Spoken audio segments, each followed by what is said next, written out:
मेरे प्यारे देशवासियों, मन की बात में आप सभी से जुड़ना, आप सभी से सीखना, देश के लोगों की उपलब्धियों के बारे में जानना, वाकई मुझे बहुत सुखद अनुभव देता है। एक दूसरे के साथ अपनी बातें साझा करते हुए, अपनी मन की बात करते हुए, हमें पता ही नहीं चला कि इस कार्यक्रम ने 125 एपिसोड पूरे कर लिए। आज इस कार्यक्रम का 126वां एपिसोड है और आज के दिन के साथ कुछ विशेषताएं भी जुड़ी हैं। आज भारत की दो महान विभूतियों की जयंती है। मैं बात कर रहा हूं शहीद भगत सिंह और लता दीदी की। साथियों, अमर शहीद भगत सिंह हर भारतवासी, विशेषकर देश के युवाओं के लिए एक प्रेरणा पुंज है। निर्भीकता उनके स्वभाव में कूट कूट कर भरी थी। देश के लिए फांसी के फंदे पर झूलने से पहले भगत सिंह जी ने अंग्रेजों को एक पत्र भी लिखा था।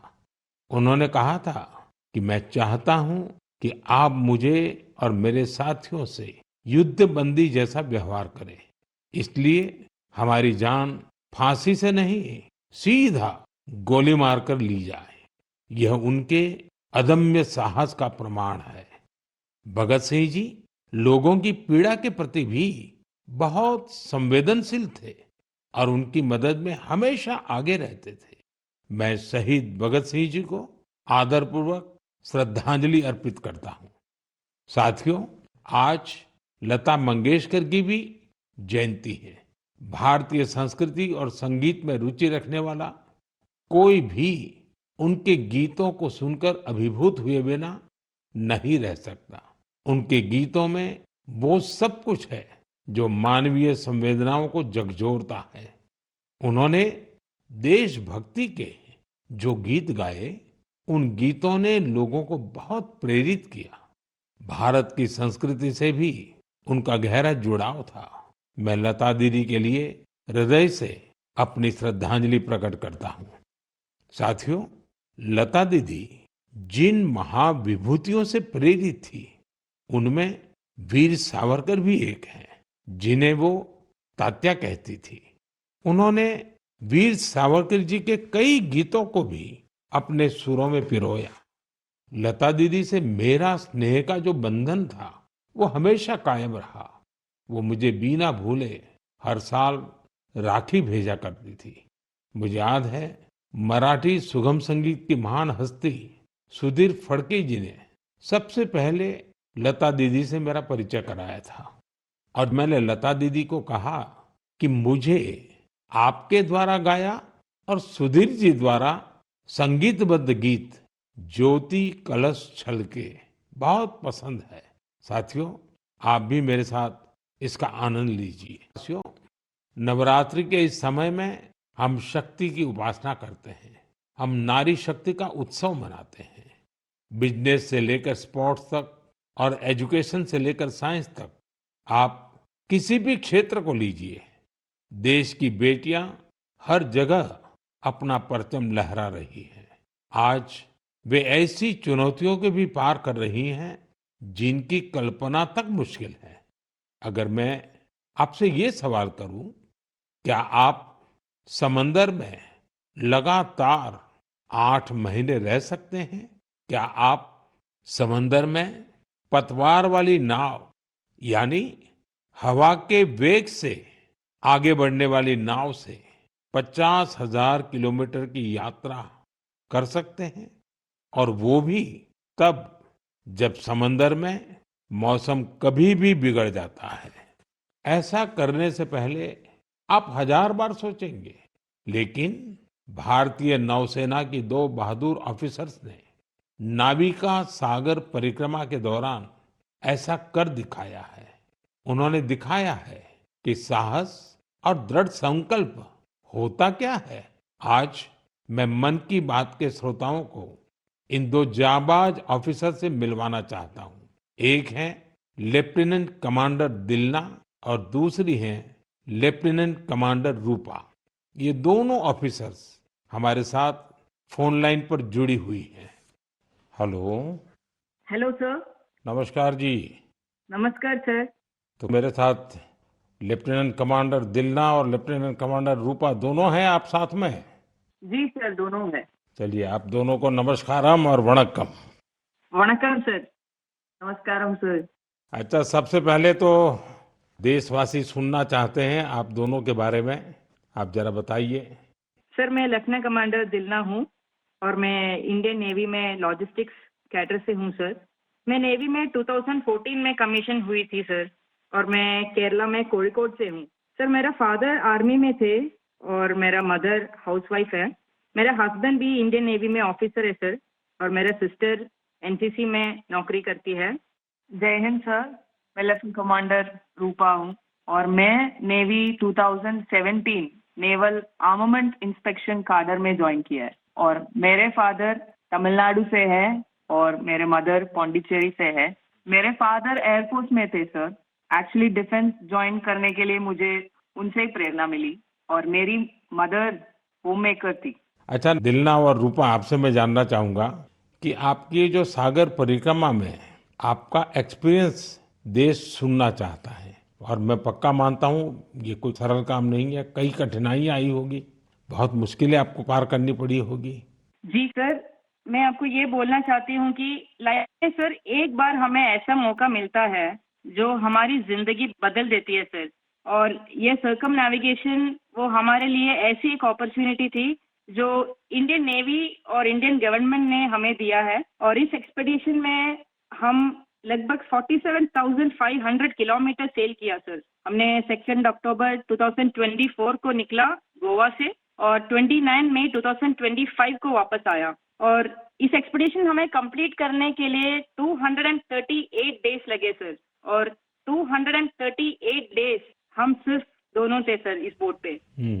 और सर एक्सपेडिशन के लिए हमने 3 साल की तैयारी की, नेविगेशन से लेके कम्युनिकेशन, इमरजेंसी डिवाइसेस को कैसे ऑपरेट करना, डाइविंग कैसे करते हैं और बोट में कुछ भी तरह की इमरजेंसी हो जैसे मेडिकल इमरजेंसी से हो कैसे मैनेज करना, ये सब के बारे में हमें इंडियन नेवी ने ट्रेनिंग दिया सर। और इस यात्रा में सबसे मेमोरेबल मोमेंट में बोलना चाहती हूँ सर कि हमने भारत की झंडा पॉइंट नीमो पर लहराया सर। सर पॉइंट नीमो दुनिया की सबसे रिमोटेस्ट लोकेशन पे है सर। वहाँ से सबसे पास कोई इंसान है तो वो इंटरनेशनल स्पेस स्टेशन में है। और वहाँ पे एक सेल बोट में पहुँचने वाला पहला भारतीय और पहला एशियन और दुनिया के पहला इंसान हम बने सर। और ये हमारे लिए गर्व की बात है सर। वाह, बहुत बहुत बधाई आपको। Thank you sir. आपके साथी भी कुछ कहना चाहते हो? सर मैं ये कहना चाहती हूँ कि ये सेल बोट से ये दुनिया का सर्कम नेविगेशन जो किया है उनका नंबर माउंट एवरेस्ट पहुंचने वाला के नंबर से बहुत कम है। और एक्चुअली जो सेल बोट से अकेले जो सर्कम नेविगेशन करते हैं उनके नंबर जो स्पेस में गए हैं उनके नंबर से भी बहुत कम है। अच्छा, इतनी कॉम्प्लेक्स जर्नी के लिए बहुत टीम वर्क की जरूरत होती है और वहां तो टीम में आप 2 ही ऑफिसर्स थे। आप लोगों ने कैसे मैनेज किया इसको? जी सर, ऐसे यात्रा के लिए हम दोनों को एक साथ मेहनत करना पड़ता था। और जैसे लेफ्टिनेंट कमांडर दिलना ने बोला, ये अचीव करने के लिए सिर्फ दोनों था बोट पे। और हम बोट रिपेयरर थी, इंजन मैकेनिक थी, sail maker, medical assistant, cook, cleaner, diver, navigator और सब कुछ एक साथ बनना पड़ता था। और ये हमको अचीव करने के लिए इंडियन नेवी का बड़ा कंट्रीब्यूशन था और हमको हर तरह की ट्रेनिंग दिया है। एक्चुअली सर हम 4 साल से साथ सेल कर रहे हैं तो एक दूसरे की स्ट्रेंथ और वीकनेस हम अच्छी तरह से जानते हैं। इसलिए हम सबको कहते हैं कि हमारे बोट पर एक इक्विपमेंट थी जो कभी फेल नहीं हुआ, वो हम दोनों का टीम वर्क था। अच्छा, जब मौसम खराब होता था, क्योंकि ये समुद्री दुनिया तो ऐसी है जहाँ मौसम का कोई ठिकाना नहीं, तो आप उस सिचुएशन को कैसे हैंडल करते थे? सर हमारा यात्रा में बहुत सारा एडवर्स चैलेंजेस सब थे सर। हम इस एक्सपेडिशन में कई चैलेंजेस फेस करना पड़ा। स्पेशली सर सदर्न ओशन में हमेशा मौसम बुरा होता है। हमें 3 तूफानों को भी फेस करना पड़ा। और सर हमारा बोट सिर्फ 17 मीटर का है और लेंथ में उसका विड्थ है सिर्फ 5 मीटर। तो कभी कभी कुछ लहरें आती थी जो 3 स्टोरी बिल्डिंग से भी बड़ी थी सर। और हमने बहुत ज्यादा गर्मी और बहुत ज्यादा सर्दी दोनों फेस किया है हमारे जर्नी में। अंटार्कटिका में सर जब हम सेल कर रहे थे, हमारा टेम्परेचर 1 डिग्री सेल्सियस और 90 किलोमीटर पर आवर का हवा दोनों एक साथ हमको सामना करना पड़ा था। और हमने ठंड से बचने के लिए 6 to 7 लेयर कपड़े एक साथ पहनते थे और पूरा सदर्न ओशियन हमने ऐसी 7 लेयर ऑफ क्लोथिंग से किया सर। एंड कभी कभी हम गैस स्टोव लेके हमारा हाथ को गर्म करते थे सर। और कभी ऐसे सिचुएशंस भी होते हैं जब हवा बिल्कुल नहीं होता है और हम सेल्स पूरा नीचे करके हम ड्रिफ्ट होते रहते हैं। और ऐसे वाले सिचुएशन में एक्चुअली सर हमारा पेशेंस टेस्ट होता है। लोगों को सुन करके भी बहुत हैरानी होगी कि हमारे देश की बेटियां ऐसा कष्ट उठा रही हैं। अच्छा, इस परिक्रमा के दौरान आप अलग-अलग देशों में रुकती भी रही। वहाँ क्या एक्सपीरियंस होता था जब भारत की दो बेटियों को लोग देखते होंगे तो उनके मन में बहुत सारी बातें रहती होगी। जी सर, हमको बहुत अच्छा एक्सपीरियंस मिला सर। हमने 8 महीनों में 4 जगह पे रुकी थी sir. Australia, New Zealand, port Stanley और साउथ अफ्रीका सर। हर जगह पे एवरेज कितना समय रुकना होता था? सर हमने 14 डेज स्टे किया सर, एक जगह पे। एक जगह पे 14 डेज। Correct sir. और सर हमने दुनिया के हर कोने में भारतीय को देखे सर। वो भी बहुत एक्टिव और बहुत कॉन्फिडेंस के साथ भारत का नाम रोशन कर रहे हैं। और हमको ऐसे लगा कि हमारा जो सक्सेस है सर, वो अपना भी सक्सेस समझते थे। एंड हर जगह पे हमें अलग अलग एक्सपीरियंस मिला। जैसे ऑस्ट्रेलिया में वेस्टर्न ऑस्ट्रेलियन पार्लियामेंट के स्पीकर ने हमें बुलाया, वो हमें बहुत मोटिवेट किया सर। और हमेशा ये ऐसे सब चीज होता है सर, हमें बहुत गर्व होता था। और जब न्यूजीलैंड में गए तब माओरी लोगों ने हमें स्वागत किया और हमारा भारतीय कल्चर के लिए बहुत रेस्पेक्ट दिखाया सर। एंड एक इम्पॉर्टेंट चीज है सर, पोर्ट स्टैनली एक रिमोट आइलैंड है सर, वो साउथ अमेरिका के पास है। वहाँ पे टोटल पॉपुलेशन सिर्फ 3500 है सर। लेकिन वहाँ हमने एक मिनी इंडिया देखा। एंड वहाँ पे 45 इंडियंस थे। उन्होंने हमें अपना समझा और हमें घर जैसा महसूस कराया सर। अच्छा, देश की उन बेटियों के लिए आप दोनों क्या मैसेज देना चाहेगी जो आपकी तरह ही कुछ अलग करना चाहती हैं? सर, मैं लेफ्टिनेंट कमांडर रूपा बोल रही हूँ अभी। मैं आपके माध्यम से मैं सबको ये कहना चाहती हूँ कि अगर कोई भी अपने दिल लगा के मेहनत किया तो इस दुनिया में कुछ भी इम्पॉसिबल नहीं है। आप कहाँ से हो, कहाँ पैदा हुआ है, वो कुछ मैटर नहीं करता। सर ये हम दोनों का इच्छा है कि भारत की युवा और महिलाएं बड़े बड़े सपना देखें और फ्यूचर में और गर्ल्स और वुमेन डिफेंस में, स्पोर्ट्स में, एडवेंचर में शामिल होके देश का नाम रोशन करें। दिलना और रूपा, आपकी बातें सुनकर मुझे भी बहुत रोमांच अनुभव हो रहा है कि कितना बड़ा साहस आपने किया है। आप दोनों को मेरी तरफ से बहुत बहुत धन्यवाद। निश्चित तौर पर आपकी मेहनत, आपकी सफलता, आपकी अचीवमेंट देश के युवकों को, देश की युवतियों को बहुत प्रेरित करेगी। ऐसे ही तिरंगा लहराते रहिए। भविष्य के प्रयासों के लिए आपको मेरी ढेरों शुभकामनाएं। Thank you sir. बहुत बहुत धन्यवाद। वणक्कम, नमस्कारम। नमस्कार सर। साथियों, हमारे पर्व त्योहार भारत की संस्कृति को जीवंत बनाए रखते हैं। छठ पूजा ऐसा एक पावन पर्व है जो दिवाली के बाद आता है। सूर्य देव को समर्पित यह महापर्व बहुत ही विशेष है। इसमें हम डूबते सूर्य को भी अर्घ्य देते हैं, उनकी आराधना करते हैं। छठ न सिर्फ देश के अलग अलग हिस्सों में मनाई जाती है, बल्कि दुनिया भर में इसकी छठा देखने को मिलती है। आज यह एक ग्लोबल फेस्टिवल बन रहा है। साथियों, मुझे आपको ये बताते हुए बहुत खुशी है कि भारत सरकार भी छठ पूजा को लेकर एक बड़े प्रयास में जुटी है। भारत सरकार छठ महापर्व को यूनेस्को की इंटेंजिबल कल्चरल हेरिटेज लिस्ट यानी यूनेस्को की सांस्कृतिक धरोहर की सूची में शामिल कराने का प्रयास कर रही है। छठ पूजा जब यूनेस्को की सूची में शामिल होगी तो दुनिया के कोने-कोने में लोग इसकी भव्यता और दिव्यता का अनुभव कर पाएंगे। साथियों, कुछ समय पहले भारत सरकार के ऐसे ही प्रयासों से कोलकाता की दुर्गा पूजा भी यूनेस्को की इस लिस्ट का हिस्सा बनी है। हम अपने सांस्कृतिक आयोजनों को ऐसे ही वैश्विक पहचान दिलाएंगे तो दुनिया भी उनके बारे में जानेगी, समझेगी, उनमें शामिल होने के लिए आगे आएगी। साथियों, 2 अक्टूबर को गांधी जयंती है। गांधी जी ने हमेशा स्वदेशी को अपनाने पर बल दिया और इनमें खादी सबसे प्रमुख थी। दुर्भाग्य से आजादी के बाद खादी की रौनक कुछ फीकी पड़ती जा रही थी, लेकिन बीते 11 साल में खादी के प्रति देश के लोगों का आकर्षण बहुत बढ़ गया है। पिछले कुछ वर्षों में खादी की बिक्री में बहुत तेजी देखी गई है। मैं आप सभी से आग्रह करता हूं कि 2 अक्टूबर को कोई न कोई खादी प्रोडक्ट जरूर खरीदें। गर्व से कहें, ये स्वदेशी है।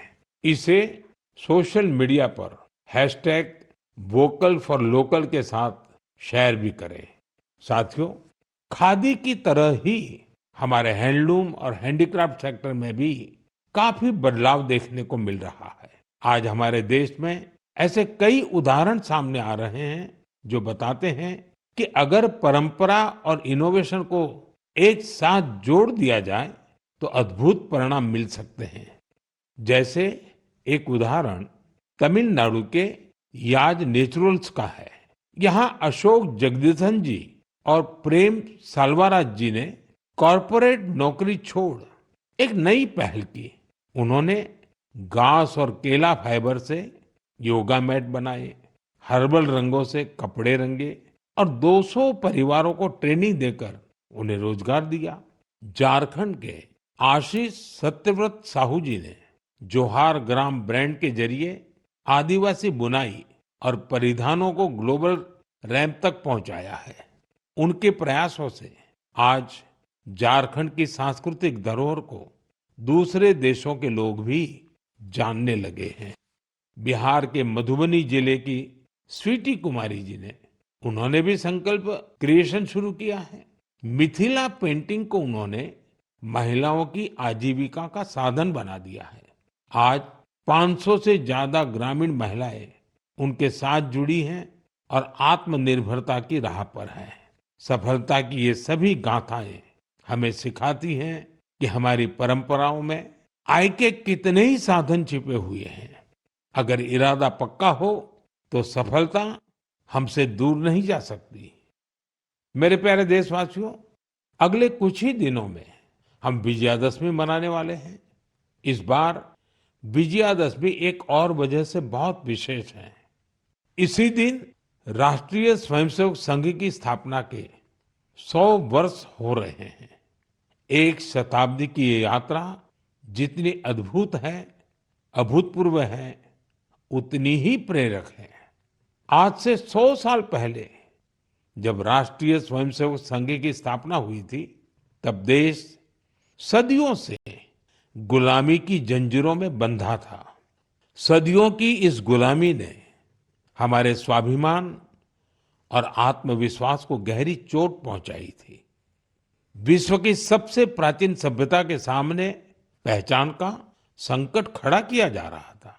देशवासी हीन भावना का शिकार होने लगे थे। इसलिए देश की आजादी के साथ साथ ये भी महत्वपूर्ण था कि देश वैचारिक गुलामी से भी आजाद हो। ऐसे में परम पूज्य डॉक्टर हेडगेवार जी ने इस विषय में मंथन करना शुरू किया और फिर इसी भगीरथ कार्य के लिए उन्होंने 1925 में विजयादशमी के पावन अवसर पर राष्ट्रीय स्वयंसेवक संघ की स्थापना की। डॉक्टर साहब के जाने के बाद परम पूज्य गुरु जी ने राष्ट्र सेवा के इस महायज्ञ को आगे बढ़ाया। परम पूज्य गुरु जी कहा करते थे, राष्ट्राय स्वाहा इदम राष्ट्राय इदम न मम। यानी ये मेरा नहीं है, ये राष्ट्र का है। इसमें स्वार्थ से ऊपर उठकर राष्ट्र के लिए समर्पण का भाव रखने की प्रेरणा है। गुरुजी गोलवलकर जी के इस वाक्य ने लाखों स्वयंसेवकों को त्याग और सेवा की राह दिखाई। त्याग और सेवा की भावना और अनुशासन की सीख, यही संघ की सच्ची ताकत है। आज आरएसएस 100 वर्ष से बिना थके, बिना रुके राष्ट्र सेवा के कार्य में लगा हुआ है। इसलिए हम देखते हैं देश में कहीं भी प्राकृतिक आपदाएं, आरएसएस के स्वयंसेवक सबसे पहले वहां पहुंच जाते हैं। लाखों लाख स्वयंसेवकों के जीवन के हर कर्म, हर प्रयास में राष्ट्र प्रथम, नेशन फर्स्ट की यह भावना हमेशा सर्वोपरि रहती है। मैं राष्ट्र सेवा के महायज्ञ में स्वयं को समर्पित कर रहे प्रत्येक स्वयंसेवक को अपनी शुभकामनाएं अर्पित करता हूं। मेरे प्यारे देशवासियों, अगले महीने 7 अक्टूबर को महर्षि वाल्मीकि जयंती है। हम सब जानते हैं महर्षि वाल्मीकि भारतीय संस्कृति के कितने बड़े आधार है। ये महर्षि वाल्मीकि ही थे जिन्होंने हमें भगवान राम की अवतार कथाओं से इतने विस्तार से परिचित करवाया था। उन्होंने मानवता को रामायण जैसा अद्भुत ग्रंथ दिया। साथियों, रामायण का ये प्रभाव उसमें समाहित भगवान राम के आदर्शों और मूल्यों के कारण है। भगवान राम ने सेवा, समरसता और करुणा से सबको गले लगाया था।